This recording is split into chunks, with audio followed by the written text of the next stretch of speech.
Questions.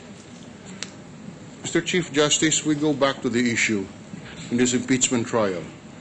The issue is whether or not you reflected correctly in your statement of assets, liabilities, and net worth your assets for the years in question. And just to save time, I have prepared a PowerPoint presentation which will show to you our analysis of your amount of the accounts and amounts reported in the various accounts. Can we start with the year 2005? In the year 2005, your SALN reflected a deposit of cash of $3,300,000.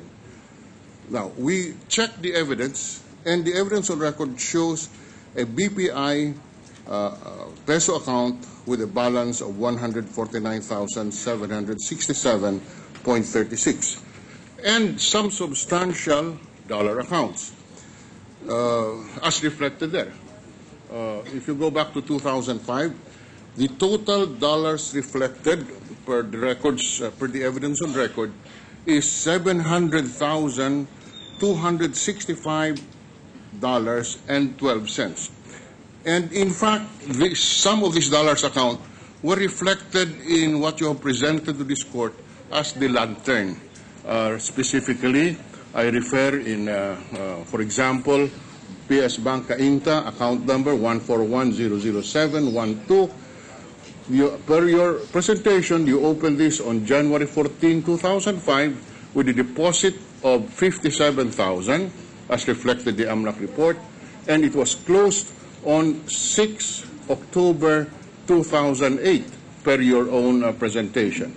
And a credit memo or deposit of $15,242 on July 19, 2005. This is on page 5 of Exhibit 11. Continue. Okay.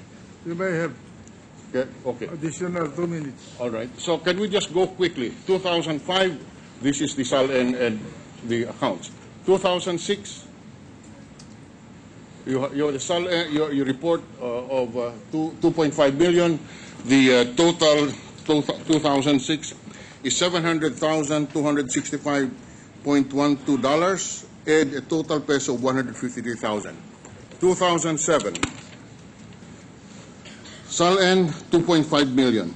Total peso deposits 10,087,966.44. Total dollar deposits, 414,611.39. 2008, SALN, 2.5 billion. Total peso deposits, 1,525,857. Total dollar deposits, 768,733.96.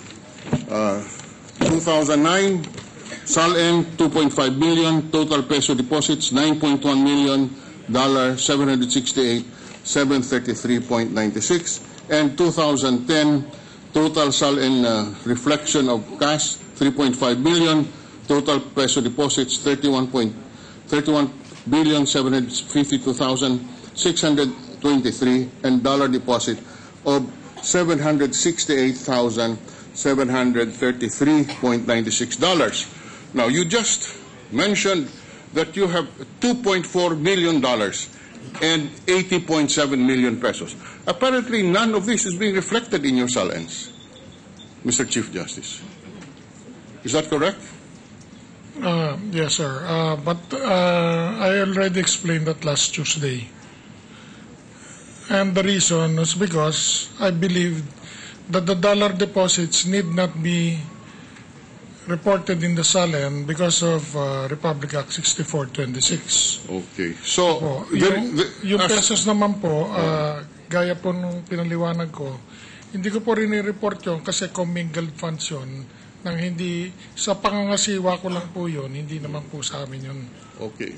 Yun po ay sa pangangasiwa mo. Ngunit hindi ba dapat yung pera na sa pangangasiwa mo ay dapat i-report mo rin at yung corresponding liability ay i-report mo? Halimbawa, 34.7 million ang inyong hawak for BGI.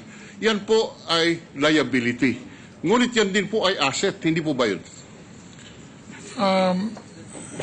Pardon me, Senator, pero hindi po ako accountant. Okay, Hindi sige. po ako nakakaintindi ng asset debit credit na yan. Naintindihan ko lang po yung ordinaryong pagkakaintindi ng abogado dyan na hindi naman akin, hindi ko naman inutang, kaya hindi ko naman po kailangan i-report. Okay, sige. So, factually, there is no dispute there. You did not report it. In the same manner that you did not report your dollars because in your view, the law provide you full secrecy of the dollar accounts. Now, when did you start depositing in dollars? Just last question. When do you start depositing your amount, your monies in dollars in the banks? Siguro po kung di po ako nagkakamali, mga 1972, 73, mga ganun po. Kasi bagamat nag-iipon, nagpapapalit na po kami ng dollar noon, nung umpisa po, hindi naman kayo pwedeng mag-open ng dollar account sa bangko eh. Kasi po, at that time, I think the government was, you were required to, at least the businessmen, those who were earning dollars from their businesses, had to surrender their dollars. Yung mga ordinaryong tao naman po katulad natin na magbabiyahe halimbawa, tapos may sosobra, hindi na natin binabalik sa bangko yon, tinatago na natin yon. Kung mayroong kaibigan na nangangailangan ng pesos, mayroon siyang dollar, o gusto mo bilhin yung dollar ko, o sige, bibili ko yung dollar mo. Tinatago lang po natin yon. Hindi po pwede mag-deposito nun eh. Noong mga 72, 73, hindi ko po matandaan yung year na yon, parang naglabas po wala pa po yung FCDU law. Ang tawag pa yata nila ron yung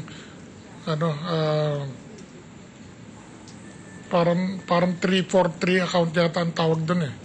Yung Central Bank Circular 343 allowing people who had dollars to open dollar accounts. Pero parang nag-umpisa yata po yun, kung hindi ako nagkakamali, around 72 or 73. Doon lang po ako nakapag-deposito nun. Yeah. For the record, the FCDU accounts were started in 1974. Thank you very much, Mr. Ganun President. po. Maybe recognize that. Hindi pwede. Who is next? I'll just, if the court will allow me, Your Honor, may I just be given only 1 minute, Your Honor, to make a short statement. I notice in there the 700. Sorry, Your Honor, I'm not yet permitted. What is the pleasure of the gentleman from the defense? Thank you. Because there is What is your pleasure? there is the statement there, Your Honor, that per testimony of Mr. Garcia, there was something $738,000, Your Honor. I understand, based on the record of the proceedings, if I am correct, because I was going over them several nights, this was not pursued by Mr. Garcia because there is a restraining order, Your Honor. And we do not know, it was not even marked, Your Honor, neither the amount. And he was very clear before this court that in view of this restraining order, Your Honor, he cannot proceed with his testimony on this dollar account. Anyway, we record your manifestation. Thank you, Your Honor. Can I just respond to the manifestation, sir? The gentleman from Iloilo. Yes, that is correct. Mr. Garcia only testified on the account number. Correct. The amount of 768,000 is reflected in the AMLA report, which has the same account number ending 0373. That is the account number identified by Mr. Garcia as existing to the and owned by the Chief Justice, and the amount of $768,000, 733.96, is reflected in the AMLAC report with the same account number. Just to clarify. I would not go any further, Your Honor, because I'm worried that I might incur the displeasure of the entire impeachment court. But the AMLA report is under question. There is no authentication. No. You can speak, but I would like to remind the defense that the ombudsman was your witness. Yes, Your Honor. Yes, Your Honor.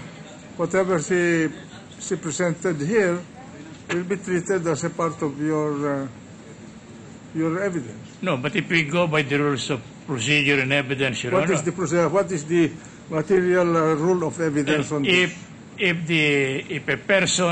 the court allows the introduction of the testimony of a witness who is hostile, his or her testimony shall not be considered as against the party calling him to the stand. Neither will it be considered as testimony as against the other party, Your Honor. What section of the rules of evidence would that be? That is the if I recall correctly, Your Honor, it's a jurisprudence on the point. Hong Kong Bank versus Volume 53. I have that before, but I'm not. Anyway, we will evaluate this matter and we will study the rules. Thank you, Your Honor. Thank you. Thank you, Mr. President. May we recognize Senator Pangilinan? Senator Pangilinan.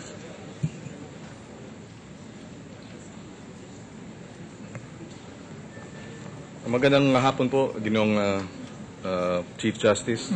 Magandang hapon po sa inyo. Sabi po ninyo kanina po, mayroon po kayong $2.4 million